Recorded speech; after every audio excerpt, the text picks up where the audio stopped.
अध्याय 3 कर्मयोग। अर्जुन ने कहा, हे जनार्दन, हे केशव, यदि आप बुद्धि को सकाम कर्म से श्रेष्ठ समझते हैं तो फिर आप मुझे इस घोर युद्ध में क्यों लगाना चाहते हैं?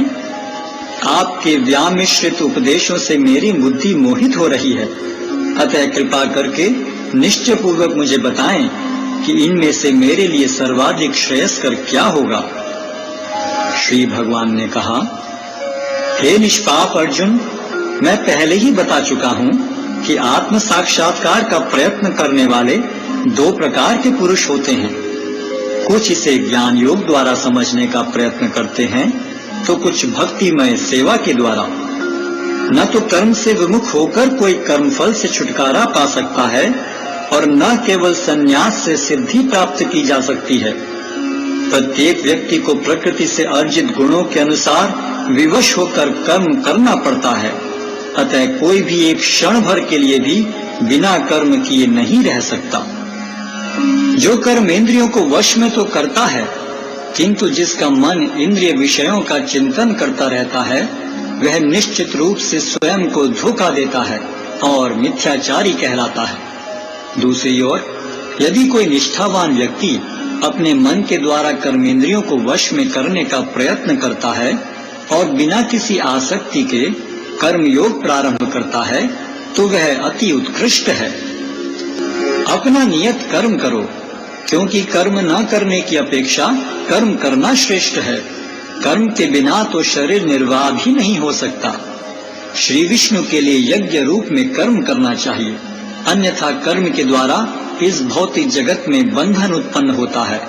अतः हे कुंती पुत्र, उनकी प्रसन्नता के लिए अपने नियत कर्म करो, इस तरह तुम बंधन से सदा मुक्त रहोगे।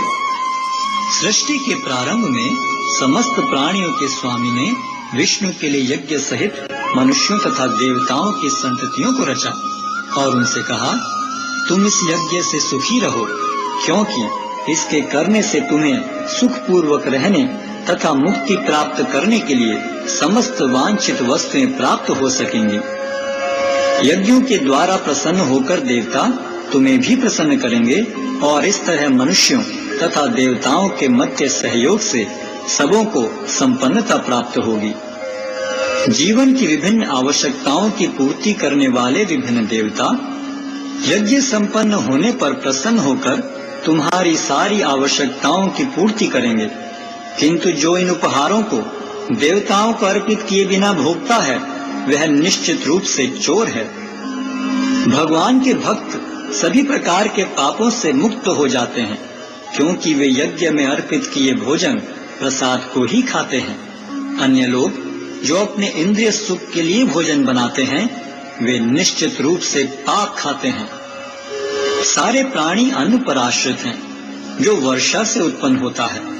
वर्षा यज्ञ संपन्न करने से होती है और यज्ञ नियत कर्मों से उत्पन्न होता है।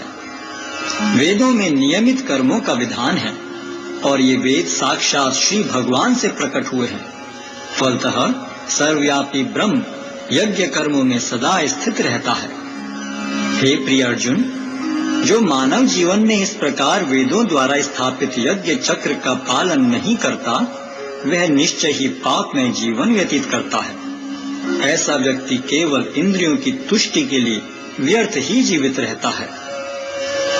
किंतु जो व्यक्ति आत्मा में ही आनंद लेता है तथा जिसका जीवन आत्म साक्षात्कार युक्त है और जो अपने में ही पूर्णतया संतुष्ट रहता है, उसके लिए कुछ कारणीय कर्तव्य नहीं होता। स्वरूप सिद्ध व्यक्ति के लिए न तो अपने नियत कर्मों को करने की आवश्यकता रह जाती है, न ऐसा कर्म न करने का कोई कारण ही रह जाता है। उसे किसी अन्य जीव पर निर्भर रहने की आवश्यकता भी नहीं रह जाती। अतः कर्म फल में आसक्त हुए बिना मनुष्य को अपना कर्तव्य समझकर निरंतर कर्म करते रहना चाहिए, क्योंकि अनासक्त होकर कर्म करने से उसे पर ब्रह्म की प्राप्ति होती है।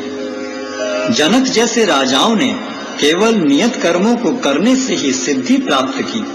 अतः सामान्य जनों को शिक्षित करने की दृष्टि से तुम्हें कर्म करना चाहिए। महापुरुष जो जो आचरण करता है, सामान्य व्यक्ति उसी का अनुसरण करते हैं।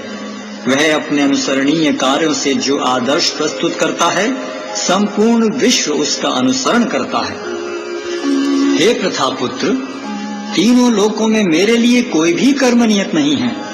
न मुझे किसी वस्तु का अभाव है और न आवश्यकता ही है, तो भी मैं नियत कर्म करने में तत्पर रहता हूँ।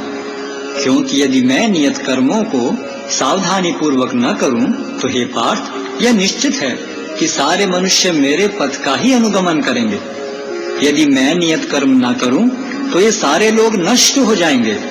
तब मैं अवांछित जन समुदाय को उत्पन्न करने का कारण हो जाऊंगा और इस तरह संपूर्ण प्राणियों की शांति का विनाशक बनूंगा।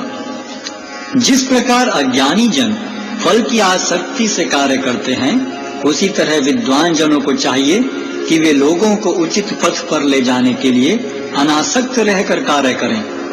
विद्वान व्यक्ति को चाहिए कि वह सकाम कर्मों में आसक्त अज्ञानी पुरुषों को कर्म करने से रोके नहीं, ताकि उनके मन विचलित न हो, अपितु भक्ति भाव से कर्म करते हुए वह उन्हें सभी प्रकार के कार्यों में लगाएं, जिससे कृष्ण भावनामृत का क्रमिक विकास हो। जीवात्मा अहंकार के प्रभाव से मोहग्रस्त होकर अपने आप को समस्त कर्मों का कर्ता मान बैठता है, जबकि वास्तव में वे प्रकृति के तीनों गुणों द्वारा संपन्न किए जाते हैं। हे महाबाहो, भक्ति भाव में कर्म तथा सकाम कर्म के भेद को भली भांति जानते हुए जो परम सत्य को जानने वाला है, वह कभी भी अपने आप को इंद्रियों में तथा इंद्रिय तृप्ति में नहीं लगाता। माया के गुणों से मोहग्रस्त होने पर अज्ञानी पुरुष पूर्णतया भौतिक कार्यों में संलग्न रहकर उनमें आसक्त हो जाते हैं। यद्यपि उनके ये कार्य उनमें ज्ञानाभाव के कारण अधम होते हैं, किंतु ज्ञानी को चाहिए कि उन्हें विचलित न करे। अतः हे अर्जुन, अपने सारे कार्यों को मुझ में समर्पित करके मेरे पूर्ण ज्ञान से युक्त होकर लाभ की आकांक्षा से रहित, स्वामित्व के किसी दावे के बिना तथा आलस्य से रहित होकर युद्ध करो। जो व्यक्ति मेरे आदेशों के अनुसार अपना कर्तव्य करते रहते हैं और ईर्ष्या रहित होकर इस उपदेश का श्रद्धा पूर्वक पालन करते हैं, वे सकाम कर्मों के बंधन से मुक्त हो जाते हैं। किंतु जो ईर्ष्यावश इन उपदेशों की उपेक्षा करते हैं और इनका पालन नहीं करते, उन्हें समस्त ज्ञान से रहित, दिग्भ्रमित तथा सिद्धि के प्रयासों में नष्ट भ्रष्ट समझना चाहिए। ज्ञानी पुरुष भी अपनी प्रकृति के अनुसार कार्य करता है, क्योंकि सभी प्राणी तीनों गुणों से प्राप्त अपनी प्रकृति का ही अनुसरण करते हैं। भला दमन से क्या हो सकता है? प्रत्येक इंद्रिय तथा उसके विषय से संबंधित राग द्वेष को व्यवस्थित करने के नियम होते हैं। मनुष्य को ऐसे राग तथा द्वेष के वशीभूत नहीं होना चाहिए, क्योंकि ये आत्म साक्षात्कार के मार्ग में अवरोधक हैं। अपने नियत कर्मों को दोषपूर्ण ढंग से संपन्न करना भी अन्य के कर्मों को भली भांति करने से श्रेयस्कर है। स्वीय कर्मों को करते हुए मरना पराये कर्मों में प्रवृत्त होने की अपेक्षा श्रेष्ठतर है, क्योंकि अन्य किसी के मार्ग का अनुसरण भयावह होता है। अर्जुन ने कहा, हे वृष्णिवंशी, मनुष्य न चाहते हुए भी पाप कर्मों के लिए प्रेरित क्यों होता है? ऐसा लगता है कि उसे बलपूर्वक उनमें लगाया जा रहा हो।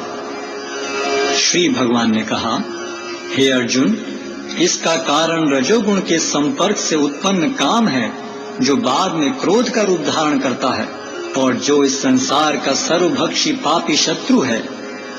जिस प्रकार अग्नि धुएं से, दर्पण धूल से अथवा भ्रूण गर्भाशय से आवृत रहता है, उसी प्रकार जीवात्मा इस काम की विभिन्न मात्राओं से आवृत रहता है। इस प्रकार ज्ञान में जीवात्मा की शुद्ध चेतना उसके काम रूपी नित्य शत्रु से ढकी रहती है, जो कभी भी तुष्ट नहीं होता और अग्नि के समान जलता रहता है। इंद्रियां, मन तथा बुद्धि इस काम के निवास स्थान हैं। इनके द्वारा यह काम जीवात्मा के वास्तविक ज्ञान को ढककर उसे मोहित कर लेता है। इसलिए हे भरतवंशियों में श्रेष्ठ अर्जुन, प्रारंभ में ही इंद्रियों को वश में करके इस पाप के महान प्रतीक काम का दमन करो और ज्ञान तथा आत्म साक्षात्कार के इस विनाशकर्ता का वध करो। कर्मेंद्रियां जड़ पदार्थों की अपेक्षा श्रेष्ठ हैं। मन इंद्रियों से बढ़कर है, बुद्धि मन से भी उच्च है और वह आत्मा बुद्धि से भी बढ़कर है। इस प्रकार हे महाबाहु अर्जुन, अपने आप को भौतिक इंद्रियों, मन तथा बुद्धि से परे जानकर और मन को सावधान आध्यात्मिक बुद्धि से स्थिर करके आध्यात्मिक शक्ति द्वारा इस काम रूपी दुर्जय शत्रु को जीतो।